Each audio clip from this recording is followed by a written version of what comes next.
दो लोग जेल गए हैं, फरत और फरमान, जो फाइक एनक्लेव में रहने वाले हैं। फरत और फरमान का बहुत महत्वपूर्ण रोल था अगले दिन सुबह वीडियो को सर्कुलेट करने में।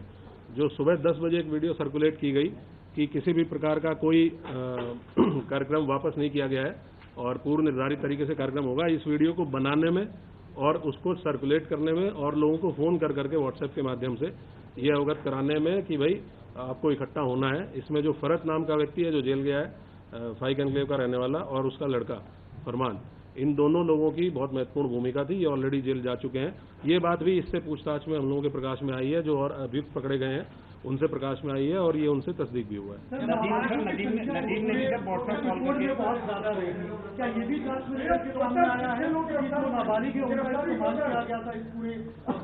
ये तो आप लोग, क्योंकि वहाँ आप लोग भी थे और आप लोगों ने वीडियोस में भी देखा होगा कि कुछ नाबालिग बच्चों को सामने करके और इस तरह की हरकत करने का प्रयास किया गया। ये जेजे एक्ट के अंतर्गत एक अपराध है, जुवेनाइल जस्टिस एक्ट के अंतर्गत एक अपराध है कि कोई व्यक्ति अगर नाबालिग बच्चों को किसी घटना में शामिल करके उनसे अपराध कारित कराता है तो ये भी एक दंडनीय और संज्ञेय अपराध है। हम लोग इस पे भी काम कर रहे हैं और इनकी धाराओं को भी इस मुकदमे में बढ़ाया जाएगा। टोटल अब तक हम लोगों ने इस पूरे प्रकरण में 55 लोगों की गिरफ्तारी इंश्योर की है और हमारी टीमें लगातार दबिश में है। बहुत जल्दी और भी लोग गिरफ्तारी और लोगों की भी गिरफ्तारी सुनिश्चित की जाएगी। नदीम व्हाट्सएप कॉलिंग के जरिए लोगों को किस तरह, कितनी व्हाट्सएप कॉलिंग नदीम के फोन से मिली है और मौलाना के फोन से मिली है? लगातार सभी लोग आपस में व्हाट्सएप कॉल के माध्यम से संपर्क में थे। संख्या तो यहाँ नहीं बताई जा सकती, लेकिन लगातार पूरी रात लगभग 3-3:30 बजे तक सभी लोग व्हाट्सएप से एक दूसरे के संपर्क में थे और उसमें ये कन्फ्यूजन फैलाए जाने की कोशिश की जा रही थी कि कुछ लोगों को अपील भेजी गई, फिर उन लोगों को ये बताया गया कि अपील फर्जी है। तो ये कन्फ्यूजन बेसिकली पब्लिक में क्रिएट करने की कोशिश की गई कि जो अपील जारी की गई थी वो जेन्युइन नहीं है, जबकि वो अपील इन्हीं के द्वारा साइन करके पुलिस प्रशासन को दी गई।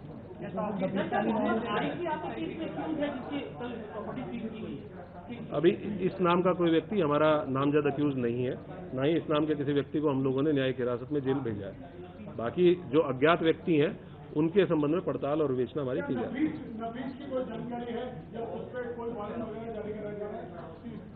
नफीस, जो डॉक्टर नफीस है, उसका रोल इस पूरी घटना में, इस विवेचना में, पूछताछ में भी सामने आया है।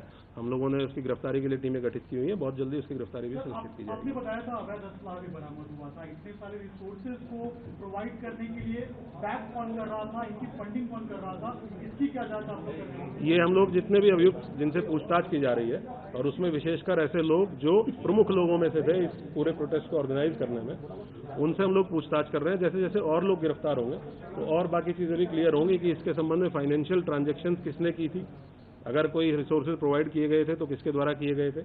और जैसे फरत नाम का व्यक्ति है, इसने काफी इसमें अग्रणी रोल पीछे रहते हुए प्ले किया कि जिसने वहां पे शरण भी दी ऐसे लोगों को जो इस घटना की प्लानिंग में शामिल थे, और उसके साथ साथ वीडियो को प्रसारित करने में भी, वीडियो को, एक तो लोगों को वीडियो बनाना अपने मोबाइल से, उस वीडियो को लोगों को भेजना और उन लोगों को फोन करके ये भी कहना कि आप इस वीडियो को जगह जगह प्रसारित करें।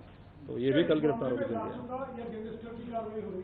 अभी हम लोग जो दर्ज मुकदमे, हमारे पास 10 मुकदमे दर्ज हैं जिनकी विवेचना हम लोग इंश्योर कर रहे हैं कि इनकी विवेचना अच्छे तरीके से हो। जितने अभियुक्त सामने आ रहे हैं वो जेल भेजे जाएं। उसके बाद जो भी विधिक प्रावधानों के अंतर्गत पॉसिबिलिटी होगी उसकी पर कार्रवाई की जाएगी। बाहर के जो लोग थे, जैसा आपने बताया था, क्या उसके ऊपर कुछ डेटा मिल पाया है? कितने लोग बाहर से आए थे इस भीड़ में शामिल हुए? हम लोगों के पास इंटेलिजेंस से भी इनपुट है, हम लोगों के जो अपने एसओजी सर्विलांस टीमें होती हैं उनसे भी इनपुट है। कुछ लोग हमने आइडेंटिफाई किए हैं बाहर के लोग जो मौके पे इस घटना में उस भीड़ में शामिल थे। उनमें से कुछ लोगों का ये भी पता चला है कि 1-2 लोग बाहर के ऐसे भी थे जिनके द्वारा संभवतः फायरिंग की घटना की गई। उनके लिए हम लोग और डीपली इन्वेस्टिगेट कर रहे हैं और बातचीत कर रहे हैं।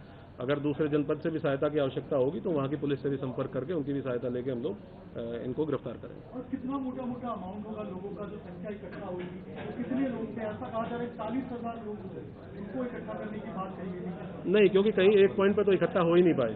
जो हम लोगों की नाकाबंदी थी, हम लोग, क्योंकि हम लोग अवेयर थे पहले से ही कि इस प्रकार का एक प्रयास हो सकता है कि किसी एक पॉइंट पे बहुत अत्यधिक भीड़ की जाए, तो हमारी नाकाबंदी और बैरिकेडिंग शहर के चारों तरफ थी। और इसीलिए आपने देखा होगा कि शहर के किसी भी पॉइंट पे, सिंगल पॉइंट पे भीड़ को मर्ज नहीं करने दिया गया। अगर भीड़ एक जगह पे मर्ज होती है तो वो भीड़ बहुत ज्यादा संख्या हो जाती है।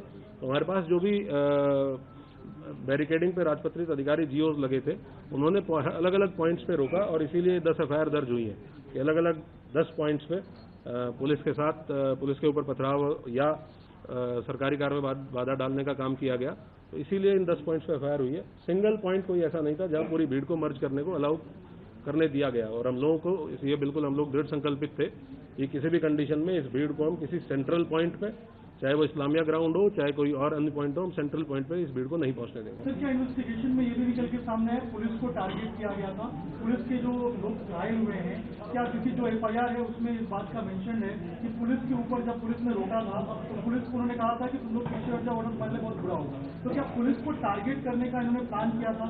ऐसा भी क्या इन्वेस्टिगेशन? पुलिस तो विजिबल फेस है ही पुलिस, क्योंकि हर बैरिकेड पे पुलिस लगी हुई है, तो अगर कोई गलत काम करने जा रहा है, कानून तोड़ने जा रहा है, तो पहला फ्रंट पुलिस ही है जो उसको रोकती है। तो ऑब्वियस सी बात है कि अगर वो कानून तोड़ने का के लिए इच्छुक है या कानून तोड़ना चाहता है, तो पुलिस जो सामने खड़ी है उसी को अपोज करेगा, और यही काम इनके द्वारा किया गया और हमलावर होकर किया गया, तो इसीलिए हम लोगों ने इतने कठोर कार्रवाई सुनिश्चित की। Thank you.